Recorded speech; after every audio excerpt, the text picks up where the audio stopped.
बाबा कहते हैं कि जो सुख गोपाल ही, बड़ा सुंदर शब्द दिया गोपाल। गोपाल का मतलब जो पालन करने वाले हैं। किसका पालन करने? जो गौओं का पालन। गौओं का मतलब जो एकदम सात्विक गुणों से परिपूर्ण है। गौ का मतलब सात्विक गुणों से परिपूर्ण भक्त। वो भक्त वो ऐसे समझ के कि मेरा पालन करने वाले ठाकुर जी हैं, अर्थात जो संपूर्ण तरीके से भगवान की शरणागति लेते हैं, जब वो भाव के साथ, या गिरधारी शब्द भी कह सकते थे, उन्होंने गोपाल शब्द कहा है। जो सुख होत गोपाल ही गाए। उस परम प्रभु गौओं का पालन करने वाले, भक्तों का पालन करने वाले, रसिकों का या सबके भजन को जिताने वाले, या सबको भक्ति भजन में आगे बढ़ाने वाले, रसिक संतों के रूप में अवतरित प्रभु गोपाल के गुणगान करने में, हरि के गुणगान करने में जो सुख होता है, सो नहीं होत किए जब तक कोटिन तीरथ नहाए। कोई करोड़ों तीरथ तो नहा भी नहीं सकता। तो बाबा महाप्रभु कहते हैं कि करोड़ों तीरथ नहाने के बाद भी वो सुख नहीं मिलेगा जो सुख हरि गुणगान में, संतों के चरणों में बैठकर, या वो भी ब्रह्म वेला में, श्रावण मास में, जब हम रसिकों की इस वाणी का रसास्वादन करते, अमृत को पीते हैं, वो सुख जीवन में कभी नहीं मिल सकता है, कभी हो ही नहीं सकता है। प्रेम से कहिए सज्जनों, कितनी बड़ी बात की। सो सुख नहीं किए जप तप के। एकांत में जप करने से और बड़ा भारी तप करने से भी वो सुख प्राप्त नहीं होगा, वो फल प्राप्त नहीं होगा जो सामूहिक रूप से भगवत गुणगान करने में, कथा करने में जो सुख होता है।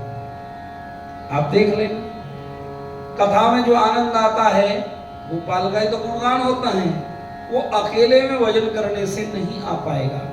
रसिक सिद्ध संतों की बात और है, वो तो गोपाल जी का गुणगान करते हैं, लेकिन हम जैसे साधारण जो जीव हैं, हम जैसे जो अधकचरे हैं, उनके लिए यही गुणगान, यही बताया है।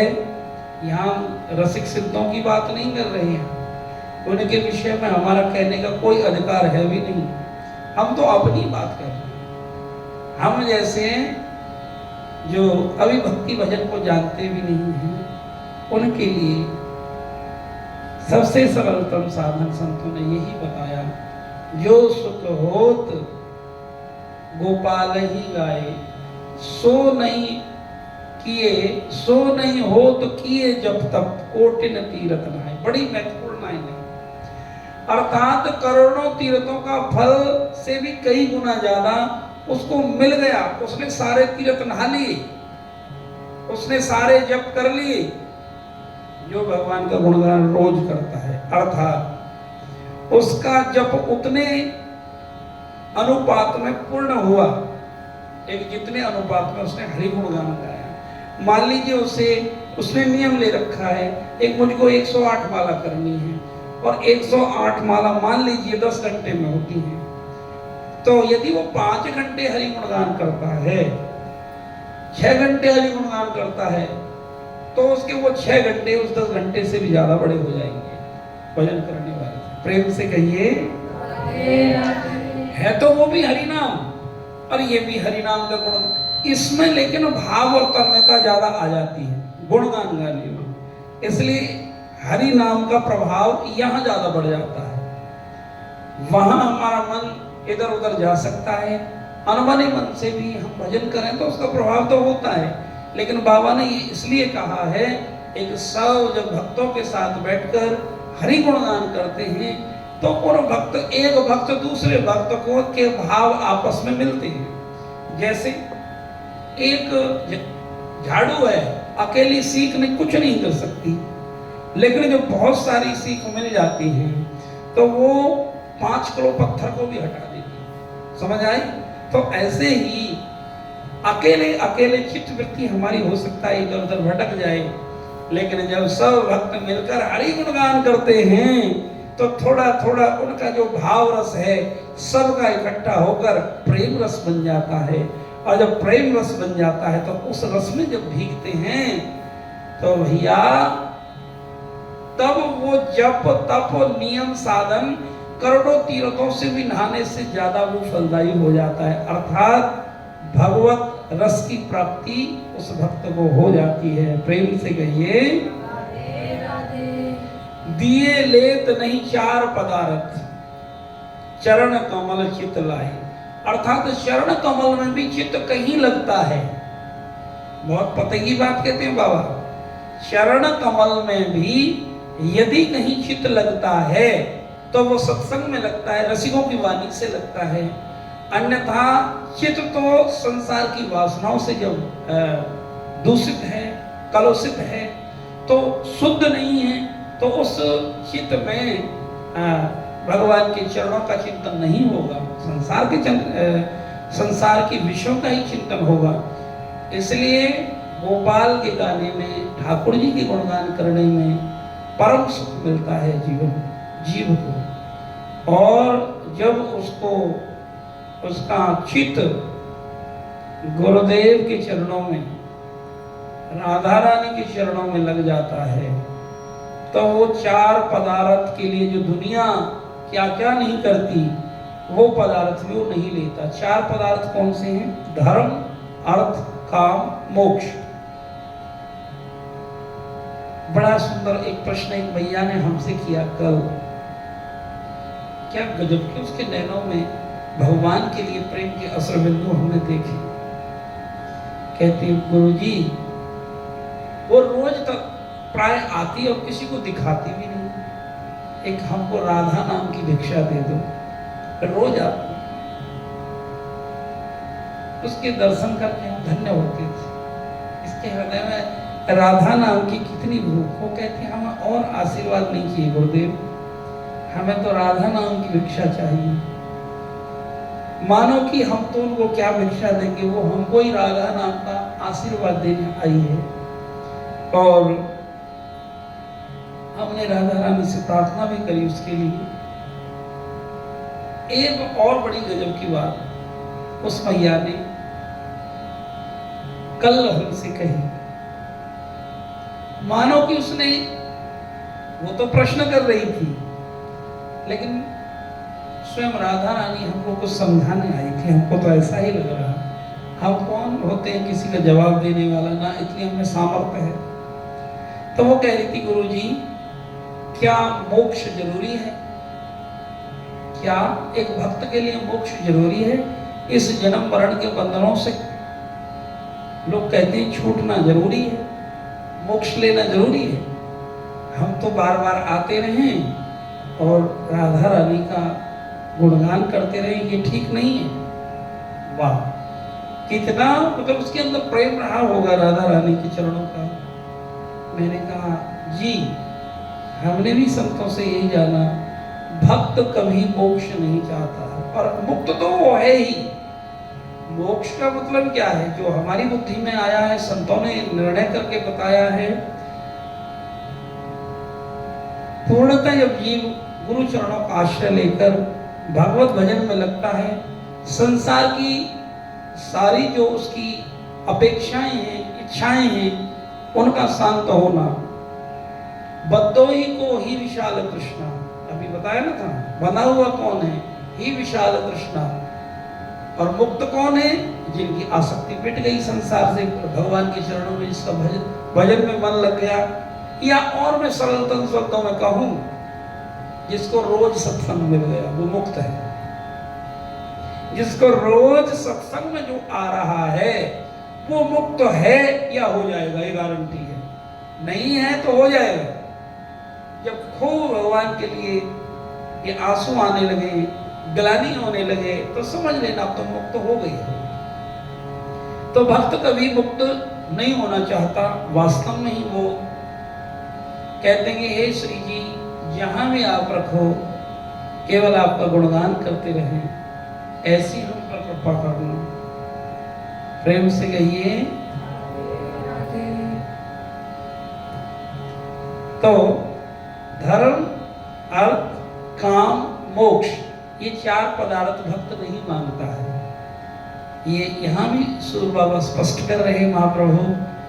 तो इसीलिए हृदय में यही भूख होनी चाहिए, हे श्री जी, हे गोविंद, हे गोपाल, हम तो सदा सदा से आपके ही हैं, आपके ही रहेंगे, आपका नाम हमारे हृदय पर आ जाए।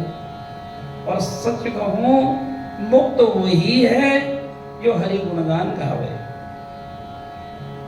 नहीं तो माया छोड़ेगी नहीं।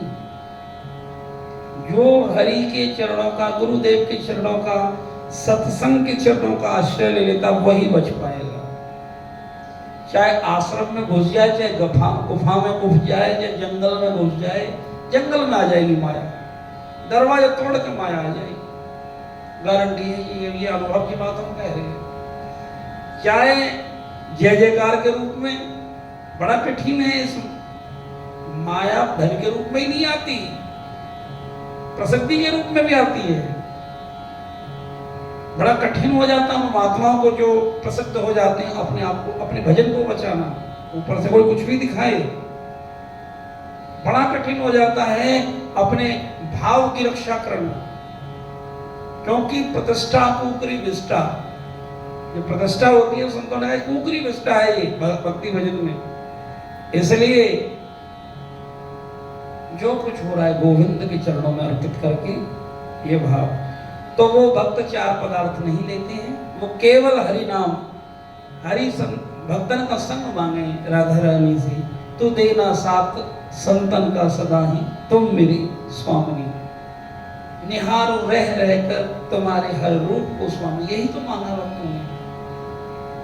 तू देना साथ भगतन का सदा ही, तुम मेरी राधे, तो देना साथ रसिकन का सदा ही, तुम मेरी राधे। निहारो रह तो रह करके तेरे हर रूप को राधे, बना दे वेश को जो अमृत, बना दे वेश को जो अमृत, ऐसी गंगा बहा देना, परम प्रभु प्रेम के सागर, मुझे अपना बना लेना, भोला कर मेरे अब गुण को, शरण अपनी लगा लेना। लगभग ये भजन श्री जी ने हमसे 20 साल पहले लिखवाया था। लगभग 20 साल हो गए इस भजन को, भाव में डूबे हुए थे, उन्होंने लिखवाया। तो वहाँ श्री जी से यही मांग हुई थी, तू देना साथ संतों का सदा ही, तुम मेरी राधे, निहारू रह रह करके तेरे हर रूप को राधे। मैं संतों में ही तो तुम्हारे रूप को देखूंगा, और कहाँ देखने जाऊंगा, इतनी समझ कहाँ है संतों को तुम्हारे रूप में। तो यही यहाँ कहा है, वो 4 पदार्थ नहीं लेते, वो तो संतों का साथ मांगते हैं। 3 लोग तृण सम कर लेखत, नंद नंदन और आए। पर जैसे ही नंद नंदन, यशोदा नंदन, नंद बाबा को लाला, नंद को मतलब जब आनंद हृदय में आवे, महामना जीव होवे, जब आनंद कंद भगवान उसके हृदय में प्रकट होए, तब 3 लोक को राज भी वा भगत है देना कि तो प्रधानमंत्री बनावे सारे देशन को। तो के भैया या आपत्ति हमें छुड़ाओ, हम तो भगवान को भजन करेंगे, हमें इन चीजन से कहा ले लो। वो जो कि तुम्हें कुछ ना करना, बस साइन करो, हमें नहीं करना, हमें दास बनना है। प्रेम से कहिए दासो हम। वो कहते हम तो दास बनेंगे, हम मालिक बनना नहीं चाहते, क्योंकि पद से मद आवे है। और मीठी सी बात कहें, जब नंद नंदन उर में आयो, राधा रानी उर में आई, आपकी पहचान क्या है? फिर वो एकांत में बैठ जाता है, बड़े बड़े पदों को छोड़ाता है, कोई प्रलोभन उसको रोक नहीं पाता, अपने आप वो एकांत में चला जाता है, हरि भजन में चला जाता है, ठाकुर के चिंतन में चलाता है। ये पहचान है उसकी। उसको ये संसार अच्छा नहीं लगेगा, केवल हरि गुणगान करने में अपने जीवन को लगाएगा, ये पहचान है उसकी। यदि वो विषय वासनाओं में भी फंसा हुआ है, संसार उसे अच्छा लग रहा है, तो समझना अभी उसे वो रस मिला ही नहीं जिस रस से, क्योंकि उस रस में डूबने के बाद ये रस फीके लगती है। तो यही कहा कि 3 लोक तृण सम कर लेखक, नंद नंदन और आए। जब नंद नंदन गोपाल आनंद कंद चित्त मूर्ति हृदय में आती है, रसिक और गुरुओं की कृपा से, फिर जगत अपने आप उस भक्त को छोड़ देता है, उसके सारे ऋण पूरे हो जाते हैं। ऋणों के कारण पकड़ा हुआ, आसक्ति के कारण पकड़ा हुआ है, और हृदय में नंद नंदन आए, भगवान की भक्ति आई, फिर उसको कोई नहीं पकड़ता, उसको सब प्रणाम करते हैं, क्योंकि वो भक्त बनता है। सब उससे प्रेम करना चाहते हैं क्योंकि वो भक्त है, क्योंकि उसके हृदय में श्री जी विराजमान है, उसकी वाणी में श्री जी विराजमान है, इसलिए वो सबका प्रिय बनता है। जितने भाव से, जितने अनुपात में उसके हृदय में श्री जी के रस का प्रकाश होगा, उतने अनुपात में वो जगत का प्रिय बन जाएगा। प्रेम से कहिए भजन प्रताप सदाई। ये फिर आगे लिखा कि बंसी पट वृंदावन जमुना तज बैकुंठ को जाए। फिर वो अपना जीवन श्रीधाम वृंदावन में, भगवान के भजन में, बंसी पट में और यमुना मैया के तट पर ही बिताता है। वो बैकुंठ की आशा नहीं करता, वो किसी भी ऐसे प्रलोभन की आशा नहीं करता। वो कहता है कि मुझे केवल बैकुंठ मिला तो गुरु चरणों में मिला, भगवत भजन में मिला, सत्संग में मिला और संतों की वाणी गाने में मिला। प्रेम से कहिए, कहिए सूरदास हरि को सुमरन कर बहुर न भव जल आए। सूरदास बाबा कहते हैं, ऐ भक्तो तुम गुरु जी के द्वारा प्रदत्त इस मंत्र का स्मरण करते रहो। और सूरदास बाबा कहते हैं कि हम गारंटी लेते हैं तुम दोबारा इस भवजल में नहीं आओगे। भक्ति भजन करने के लिए तो आ सकते हो, भवजल में नहीं आओगे। भवजल का मतलब इस संसार के विषय वासनाओं में, दुखों में, टेंशन में, लड़ाई में, झगड़े में आएंगे तो सही भक्त बनकर आएंगे तो हरि गुणगान करने के लिए आएंगे। कुछ प्रारब्ध होता है, वो कट जाता है भगवान के गुणगान करने से। इसलिए जीवन का अनुभव और संतों का निर्णय यही कहता है, सबसे बड़ी कृपा सत्संग में आना, इससे बड़ी कृपा हो नहीं सकती। सबसे बड़ी कृपा किसी संत के चरणों में बैठकर संत और रसिक वाणी का रसपान करना, और उससे भी बड़ी कृपा एक अपने ही गुरुदेव की वाणी से, अपने ही भगवान के परम रस को जब हृदय में धारण करते हैं, तो हमको नहीं लगता कि इससे बड़ी कोई कृपा होगी। क्योंकि एक आत्मीयता संत गुरुजनों से होती है, लेकिन सबसे ज्यादा आत्मीयता अपने गुरुदेव से होती है। माँ तो माँ ही होती है ना, और वो भी माँ जो लाड लड़ाने वाली हो, दुलार करने वाली हो, तो उस माँ को छोड़कर कैसे जाएगा होगा।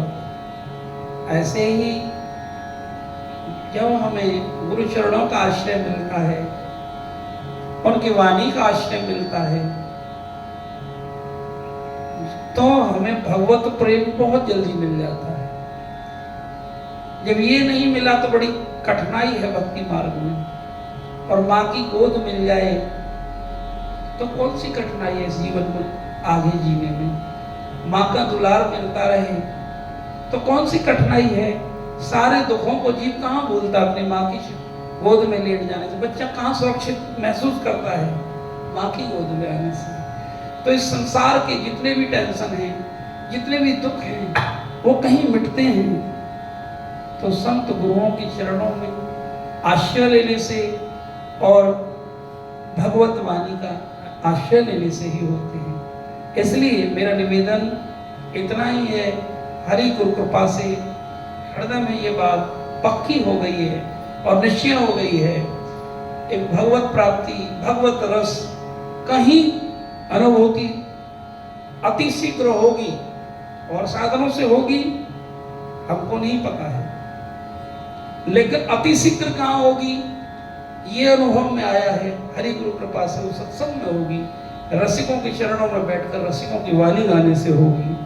इसलिए नित्य निरंतर प्रार्थना करो, एक हे नाथ, जीवन में संकट बेशक कितने ही देना, लेकिन हमारा सत्संग ना छूटे, हमारा हरि गुरु चरणों से प्रेम ना छूटे और नित्य निरंतर हमें सत्संग में बुलाते रहना। यदि ऐसा होता रहा तो बहुर न भव जल आए, उसका भजन भी अपने आप होगा, उसको शांति भी अपने आप मिलेगी, उसके जीवन में आनंद की अनुभूति भी अपने आप होने लगेगी। ये प्रताप होता है सत्संग का। इसलिए सत्संगत मुद मंगल मूला, सत्संगत मुद मंगल मूला, सोई फल सिद्धि सब साधन फूला, सोई फल सिद्धि सब साधन फूला। श्री राम जय राम जय जय राम, श्री राम जय राम जय जय राम। सज्जनों, सोई फल सिद्धि, साधन की सिद्धि का फल है सत्संग, अर्थात वृक्ष का अंतिम परिणति क्या होती है, वृक्ष का रस कहाँ होता है, फल में होता है। तो भक्ति रूपी वृक्ष का फल यदि कहीं है तो सत्संग में, हरि कथा में है। हरि कथा को, सत्संग को लोग ऐसे लेते क्योंकि वो किस्मत के मारे हैं, उसका फल नहीं जानते। वो इतने पापी, अभागी, अत्याचारी, अपराधी लोग हैं, वो क्या जानेंगे सत्संग का फल। उनको समझ ही नहीं आएगा, क्योंकि उनके अंदर कभी गुरु की शरणागति नहीं ली। सत्संग अपने असली रूप को प्रकट करता है गुरु कृपा से, गुरु शरणागति से। जीवन का अनुभव बता रहा हूं और खुल्ला खुल्ला कह रहा हूं, भगवान कहीं मिलते तो सत्संग में मिलते हैं, कथाओं में मिलते हैं, और छोड़कर जाते नहीं, मिलते नहीं, छोड़कर जाते नहीं। लेकिन भाव, जितने भाव के साथ अपने गुरु के चरणों में आश्रित आप रहोगे, भजन में आपका विश्वास बढ़ेगा, त्यों तो ये दृष्टि बदल जाएगी, त्यों तो हृदय के भाव बदल जाएंगे और आपको फिर ये व्यासपीठ पर श्यामा श्याम दोनों ओर नजर आएंगे। कब तक नहीं आ रहे हैं? जब तक भेद दृष्टि है, नहीं तो श्यामा श्याम यहाँ से छोड़कर जाते ही नहीं। सच कहता हूं, आप अनुभव करो और भाव से भजन करो। श्यामा श्याम वहां से जाते ही नहीं, फिर जब जाते ही नहीं है तो खोजने की जरूरत क्या है? तो भाव को बढ़ाने की जरूरत है, भाव मिलेगा सत्संग से। बहुत बड़ी कृपा है और सच कहूं, हमसे बड़ा सौभाग्यशाली कौन होगा जो संत गुरु, संतों ने, गुरुओं ने ऐसी कृपा करी है। नागरिदास जन्म देता बलिहारी, अपना सत्संग दे दिया है, ऐसा समय दे दिया, दुनिया के सारे बंधन हटा दिए और इस ब्रह्म वेला में हरि गुणगान करने का सौभाग्य दे दिया। यही है नागरिदास जन्म जितायो बलिहारी बलिहारी, हमारी सभी बात सुधारी। सभी बात सुधारने से मतलब सत्संग में तुम आ रहे तो सुधर गई सगली बात, तुमसे सत्संग की सेवा हो रही तो सुधर गई सारी बात, तुमसे कथा की सेवा हो रही है तो सुधर गई सारी बात। और कुछ चिंतन करने की जरूरत नहीं, और कोई साधन करने की जरूरत नहीं, सावधानी इतनी बस। धन्यवाद। ये नहीं है कि मैंने कथा करवाई तो सब काम खत्म, मैंने इतना बड़ा सत्संग करवाया सब काम खत्म। भगवान ने मौका दिया हम जैसे अधमों को, कितनी बड़ी कृपा करेगी। हम तो इस संसार में उलझ रहे थे, हमारे भगवान ने हमारा हाथ पकड़कर हमें सेवा दे दी, हमारा जीवन धन्य हुआ, हमारे इस दुनिया में आना धन्य हुआ। तो भैया आप पर भी मेरी सत्संग की कृपा होए, गुरुदेव की कृपा होए, श्री जी की कृपा होए, इन्हीं मंगल कामनाओं के साथ आप सबका आशीर्वाद भी ऐसे ही बना रहे और खूब भगवान के भजन में हम डूबे। तो आइए आज के सत्संग को विराम लेते हैं। सब एक दूसरे का धन्यवाद करें कि एक दूसरे की कृपा से ही हमें यह अनुभूति हुई है। एक दूसरे भक्तों के उनके भजन के प्रताप से ही ये संभव होता है।